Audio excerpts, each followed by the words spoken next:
வணக்கம் and welcome to வணக்கம் நண்பா யூடியூப் சேனல். ஸோ இப்போ நம்ம அடுத்த ஆப்ஷன் வந்து 3D பார்க்க போகிறோம். இந்த 3Dனா என்னென்னு கேட்டிங்கன்னா, நீங்கள் வந்து 3Dயில் வந்து நோ செலெக்ஷன் தான் இருக்கும். ஏன்னா வந்து நீங்கள் வந்து கலரை செலக்ட் பண்ணுறதை பொறுத்து தான் அங்கே செலக்ட் ஆகும். பட் HSL RGB லூமியான்லாம் பார்த்தீங்கன்னா ஆல்ரெடி அவங்க கொடுத்துருப்பாங்க. அதுலேருந்து நம்ம செலக்ட் பண்ணுற மாதிரி வரும். பட் 3D நம்ம என்ன செலக்ட் பண்ணுறோமோ அதுதான் இங்கே வந்து உட்காரும். ஸோ அது நீங்கள் பார்த்தீங்கன்னா உங்களுக்கு தெரியும். இது ரொம்ப அட்வான்ஸு 3D. இது தான் எல்லா இடத்துலையும் யூஸ் பண்ணுவாங்க. க்ரீன் ஸ்க்ரீன் ரிமூவ் பண்ணுறது கூட 3D வந்து ரொம்ப யூஸ்ஃபுல்லாக இருக்கும். ஸோ இப்போ பார்த்தீங்கன்னா நம்ம 3D செலெக்ஷன் பண்ண போகிறோம். 3D செலெக்ஷனுக்கு முன்னாடி இதை ஆஃப் பண்ணிக்கோங்க. ஆஃப் பண்ணிட்டீங்கன்னா தான் உங்களுக்கு என்னென்ன செலெக்ஷன் ஆகுதுன்னு உங்களுக்கு தெரிய வரும். இதை நவுத்தி வச்சுக்கிறேன். ஓகே, இது சின்னதாக வச்சுருந்தா தெரியாது, பெருசு பண்ணிக்கிறேன். இது வந்து செலெக்ஷன் பண்ணுறது ஃபஸ்ட்டு நான் ஒரு கலரை செலெக்ஷன் பண்ணுறேன். அது எப்படின்னு பாருங்கள். ரொம்ப அட்வான்ஸு. இதை பாருங்கள். நான் வந்து இங்கே பாருங்கள் மூவ் பண்ணுறேன். அது வந்து ஒரு கோடு போட்டு வச்சுக்குது பாருங்கள். இங்கே பார்த்தீங்களா அந்த கோடு மட்டும் செலெக்ஷன் பண்ணி வச்சுக்குது. இந்த மேட்டு மட்டும் செலக்ட் பண்ணி வச்சுக்குது பார்த்தீங்களா.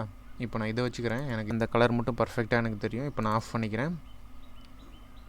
இப்போ நான் ஆஃப் பண்ணி வச்சுக்கிறேன். இப்போ நான் மறுபடியும் ப்ளஸ்ஸு செலக்ட் பண்ணிக்கிறேன். ப்ளஸ்ஸு செலக்ட் பண்ணிட்டு இப்போ இந்த கலர் நான் செலக்ட் பண்ணுறேன்னு வச்சுக்கோங்களேன். இதில் கொஞ்சம் டார்க்லாம் இருக்குது. ஸோ அதெல்லாம் சேர்ந்து தான் வரும். இப்போ நான் பண்ணிக்கிறேன். இப்போ நான் பண்ணி பாருங்கள். எனக்கு இதுவும் பர்ஃபெக்டாக கிடச்சிருச்சு. இதெல்லாம் வந்து கொஞ்சம் எக்ஸ்ட்ரா பீசஸ். இதெல்லாம் நீங்கள் ஒன்றும் மைண்டில் வச்சுக்கோனா, அது நான் சொல்லுவேன், கவலைப்படாதீங்க. இங்கே பார்த்தீங்களா ஆட் ஆகுது. இந்த கலர் ஒரு பீஸ் ஆட் ஆயிடுச்சு RGBயில். இப்போ நீங்கள் YUVயில் RGB இதுக்கு ரெண்டுக்கும் டிஃப்ரென்ஸ் இருக்குது. இதை நான் ஆன் பண்ணிக்கிறேன். இதை நான் ஆன் பண்ணிட்டு இப்போ பார்த்தீங்களா, இப்போ பாருங்கள் HSL வைக்கிறேன். இது ஒரு டைப் ஆஃப் பிக் எடுத்துக்கும், இது ஒரு டைப் ஆஃப் பிக் எடுத்துக்கும். ஏன்னா இது ரெண்டும் வெவ்வேறு. YUVங்கிறது வேறு, எல்லோ வயலட் அந்த கலரு, HSLங்கிறது அந்த ஹியூஸ் HSL. இந்த மூணு வெவ்வேறு ஆப்ஷன்ஸு. இந்த செட்டிங்க்கு இந்த ரெண்டு கலர் எப்படி பிக் ஆகுது அப்படிங்கிறது இந்த கான்செப்ட்டு. உங்களுக்கு யூவி அதாவது இதுவும் வந்து நான் முன்ன சொன்ன மாதிரி தான். உங்களுக்கு எப்படி இதெல்லாம் வந்து உங்களோட ஃபுட்டேஜுக்கு ஏற்ற மாதிரி சூட் ஆகுதோ அதே மாதிரி தான் யூவி. அதே மாதிரி தான் இந்த 3Dயில் YUVயும் HSL வரும்.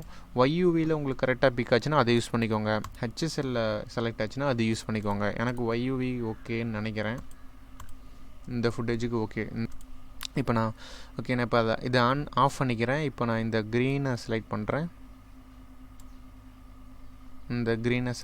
இப்போ பார்க்கலாம். அந்த இடத்துல செலக்ட் ஆகிருக்குது பார்த்தீங்களா. அடுத்தது வந்து இந்த க்ரீனை நான் செலக்ட் பண்ணுறேன். இப்போ ஆன் பண்ணலாம். இப்போ பார்த்தீங்களா, இதுதான் உங்களுக்கு 3D. உங்களுக்கு என்னென்னலாம் வேணுமோ அதை மட்டும் பண்ணுறது தான் 3D. இப்போ பாருங்கள், அது மட்டும் நகரும். எங்கெல்லாம் நகருதோ அது மட்டும் நகரும். இப்போ இதெல்லாம் செலக்ட் ஆகிடுச்சுன்னா நீங்கள் மைனஸ் பண்ணிக்கலாம். நீங்கள் இப்போ இதை மைனஸ் பண்ணலாம். ஆக்சுவலாக அந்த கோடு வந்து இதில் போனால் தான் தெரியும். ஓகேங்களா. இதெல்லாம் நீங்கள் மைனஸ் பண்ணிக்கலாம். எவ்வளோ வேணுமோ அவ்வளோ மைனஸ் பண்ணிக்கலாம். இதெல்லாம் எனக்கு தேவையில்லைன்னா மைனஸ் பண்ணிக்கலாம். இதெல்லாம் தேவையில்லைன்னா மைனஸ் பண்ணிக்கலாம். இப்போ பாருங்கள்.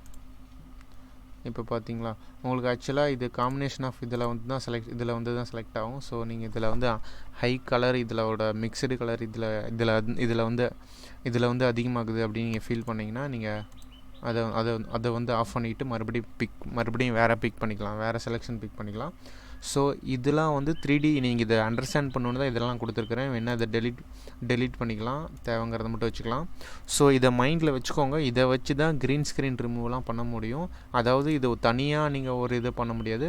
இங்கே கரெக்டாக ஓவராக கலர் இல்லாமல் கம்மியாக இருந்துச்சுன்னா உங்களுக்கு இது பெனிஃபிட்டாக இருக்கும். 3D இல்லைன்னா பெனிஃபிட்டாக இருக்காது. இப்போ இந்த ஆப்ஷன் என்னங்கிறத நான் சொல்லிட்டேன். இப்போ இந்த காம்பினேஷன் ஆஃப் இந்த 4 வச்சு நான் வந்து உங்களுக்கு க்ரீன் ஸ்க்ரீன் நான் ரிமூவ் பண்ணி காட்டுறேன், பாகுபலி படம் மாதிரி. இப்போ நெக்ஸ்ட் கிளாஸில் அது நீங்கள் பார்த்தீங்கன்னா தான் உங்களுக்கு புரியும். Okay friends, thank you.